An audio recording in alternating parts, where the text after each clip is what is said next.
Basiko gara gure burua aurkezten, bai? Bai. Kontaia ezue nortzuk zaeten. Bueno, ni Aitor naz, 29 urte ditut, eta 9 nituenean minbizi bat jaso nuen. Burbuineko minbizia. Eta hortik, hainbeste ebakuntzak edate, eta horrez erostik makil bategaz ibili behar dut. Arazo gari, mugikortasun arazo batzuk ditut, oreka eta koordinazioari buruzko arazoak direz. Nire kasuan ni Alberto naiz, 28 urte ditut, eta nire historia gehien bat hasi egiten da, kasu honetan, fisika ikasten ari nintzela, non depresio bat jasan duen, eta hori pasata berriro hasi nintzen ikasten, kazetaritza ikasi nun, eta hortik aurrera Bizpahiru elkartetan, partaidetza programa batzuetan parte hartu nuen, eta parte hartzen dut gaur egun, gaztediari zuzendutako partaidetza programetan, eta hortik aurrera nire bizitzan Bizpahiru gauza gertatu egin dira. Gaur egun gaur egun emantzipatuta nago, eta langabezian. Depresioa, minbizia haurtzaroan, zuen bizitza esperientzia horietan, ze paper jokatu du ongizati berriro pekatu. Depresioa, minbizia haurtzaroan, zuen bizitza esperientzia horietan, ze paper jokatu du ongizate emozionalak. Niretzat ezinbestekoa, hainbat eta hainbat osasun arazoekin borroka egin behar izan dudalako, eta noski haiei aurre egiteko ongi egon behar nintzen. Eta gurasoei esker, ongi egonaz. Emozionalki indartsu egon behar zenean. Bai, zebestela albiste txarrak jasotzen nituenean, haiei aurre egiteko emozionalki ondo egon behar nintzen. Eta gurasoek ongizate emozional ona eukitzeko laguntzen zidaten. Ongizate emozionala ez da kontzeptu oso gustokoa dudan kontzeptua. Berez, askotan hitz egiten dugu ongizateari buruz, eta ongizatean barnean sartzen da bai gure pertsona, bai gure onduan dagoen sarea, pertsonak, entitateak. Eta askotan oso arkaikoa esango nuke, baina oso limitatuta dago, eta azkenean hortaz hitz egiterakoan pertsona batzuk ideia bat badakate, beste batzuk beste bat, eta oso zaila da berez adieraztea zer dan edo zertarako erabili dezakegu. Berazuk ze kontzeptu nahiago zu erabiltzea?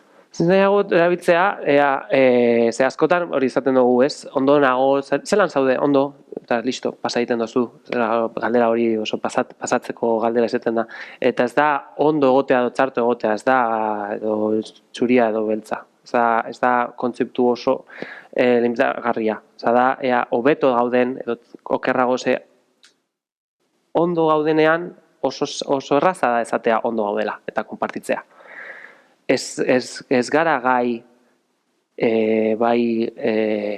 emozio negatiboak azaltzeko edo erakusteko edo hori Instagramen edo emozioik beste gure zareari erakusteko. Orduan,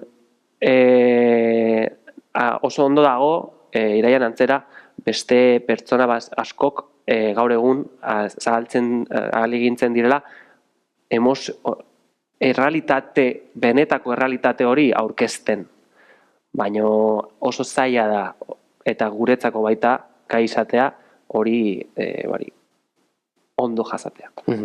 Gure egunerokoak arriskuan jartzen du hori, emozioak azaleratzea, ongizate emozionala inoiz baino gehiago arriskuan dago? Nire ustez bai. Jendak ez da ulertzen. Ni badeko lagunak edo bai, ez da benek ulertzen nire emozioak. Ez da ulertzen bildurra deko dela batzuetan edo neukal alden kale irtetxa. Kale irtetxa nintzen bildurragaz. Zeren beldur? Ni oreka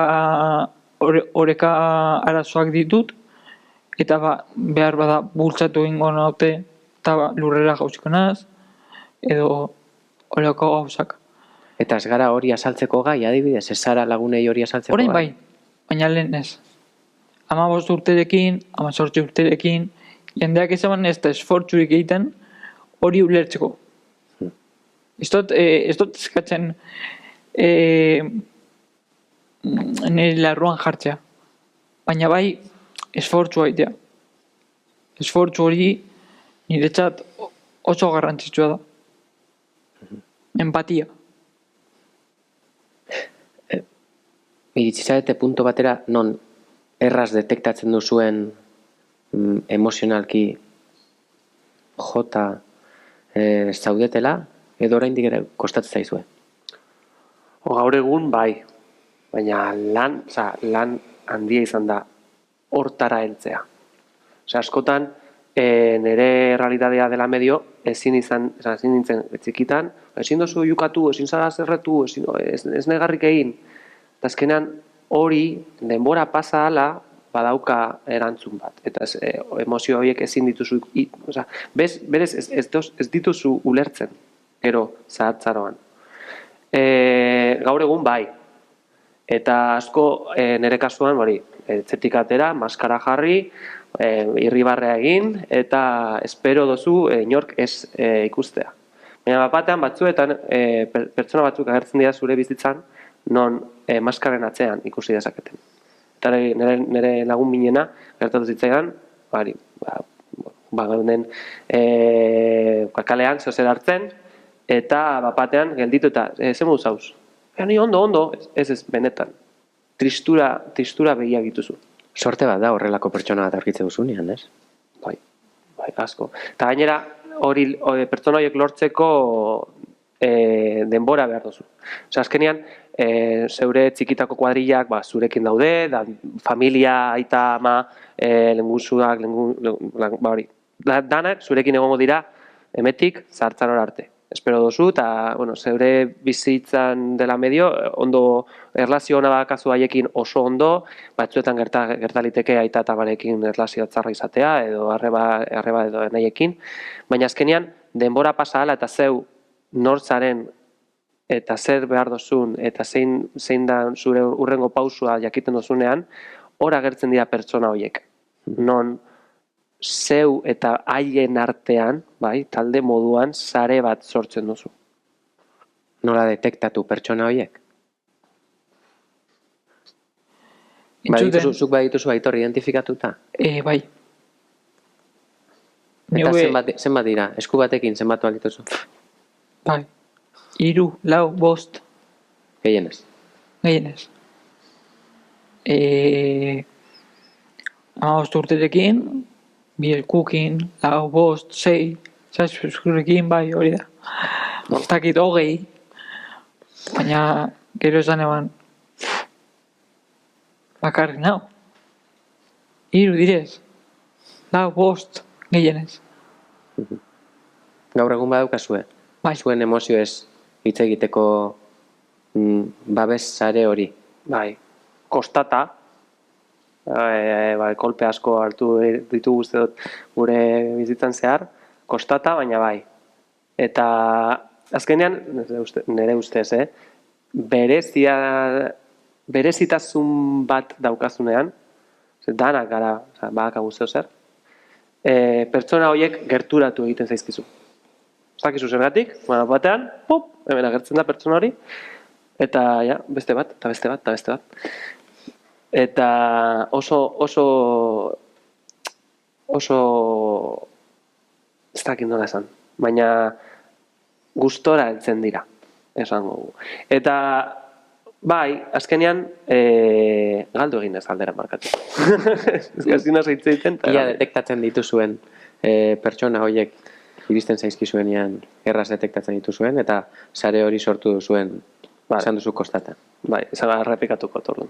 Bai, kostata, denboran pasadala, zurekin datozen pertsonekin kostata eta pausua ematea zeu izatera, asko kostatu egiten da, eta gero gertatzen da, zeu berezitanzun bat badakasunean, azkenean danok dakagu berezintasun bat, pertsona horiek zuregan agerturatu egiten dira, eta batean, beste bat.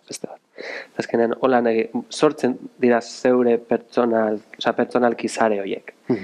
Eta nola detektatu, zeo zer gertatzen da. Da, hori, aire bat etortzen da, eta batean, agian pertsona hau, konektatzeko gaina ez. Eta, bizpairu galdera, hiru gai batzuk izkizu, hori, pertsona hau, ez dakit iraiari, honi buruz galdetuko diot. Eta erantzunaren zain zauden bitartean, zeo zer gertatzen da. Bai, erabiltzen dituen hitzak, bere postura. Zeo zer gertatzen da, nun konexio bat gertatzen da. Niretzako. Sentsazioa daukazu zuen belaunaldiak presio handiagoa duela akademikoki, lan eremuan, aurreko belaunaldiek baino presio gehiago daukazu zuek? Nik bai. Osa, nire gurasoek adibidez, igual ikasketa gutxiagorekin lan mordoa zeukaten, lan mordoa. Gaur egun batxillerra ez badaukazu edo gutxienez erdi mailako gradu bat ez badaukazu lanik estekozu. Bueno, badauz nortzuk badaukaten lana, baina ez da hain erreza nire gurasoek zeukaten modukoa. Nola eragiten dio presio horrek osasun mentalari? Egunero. Azkenean, berehalako globalizatutako eta berehalako soziedade batean asko, presio handia dakazu bai sozialki, azkeneko informazioa jakin behar duzu, azkenengo taldeak, azkenengo pelikulak informazioa, horrez gain, esan duguna, gradua izan edo titulua, masterra, praktika egin behar dituzu, zeure denbora librean irakurri egin behar duzu. Presio hori guztia ez diozuzuk jartzen zure buruari? Zeo zer bai, baina beste parte bat soziala da. Ni badakit nire buruari presio handia jasaten dudala, egunero. Baina nire burua. Eta presio hori eta torrenean, zaiatu inbargara batzuetan gelditzen. Eta geure buruari esan, listo. Gaurkoz, gelditu inbargara. Zuri hori irakatsi dizu depresioak? Presioak irakatsi? Ez, depresioak. Depresioak. Zeo zer... Zizuk orain oso erraz esaten duzu. Gelditu egin behar gara. Presioa handiegia da, gelditu egin behar naiz. Uste duzu depresioa izan espazenu, hain horretaz jabetuko zinela hain erraz? Ez dakit, Ez dakigu. Egin duzun terapiagatik eta. Ez dakigu. Eta ez da binolako arazorik ez jakitea. Badakit depresioak asko irakatzi zidala. Neurei buruz eta ze behar nuen, baina azkenean hori etiketa zeo zer pasajeroa da.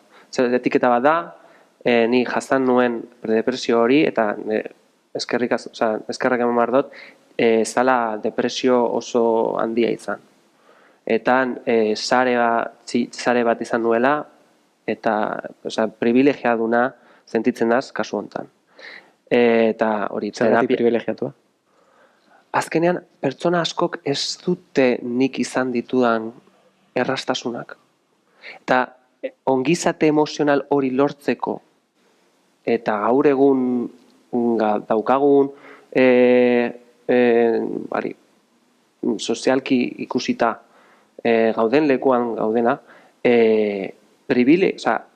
terapiara joatea, psikologa bat edukitzea, sare bat sortzea, asko behar duzu horretarako. Denbora asko eta denbora asko dirua behar da.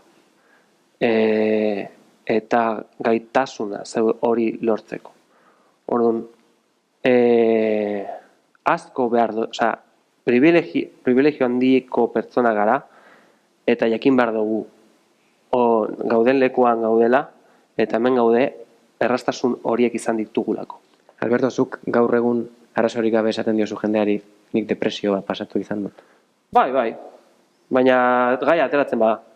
Edo badakit norbait, ez dakit, saskibaloira jolazten dudala, baita ni saskibaloira jolazten dut. Azkenean normalizatu imar dugu hori. Eta gaur egun pertsona askok hori hortan lantzen dari dira. Eta tabua gaindituta dagoela uste duzu. Ez. Arazorik gabe esan daiteke. Ez. Asko landu inda, tabua badago, oraindik. Eta gainera euskal soziedadean asko. Etzetik kanpo gauza bat, etzetik barne beste bat. Ze depresioa pasatu izanak, zer suposatzen du? Ze estigma jartzea izute edo ze pentsatze dute zuri buruz? Ez dakit. Eta ez dut jakingo, inoz. Baina orduan zerratik ez duzu tabu asko dago.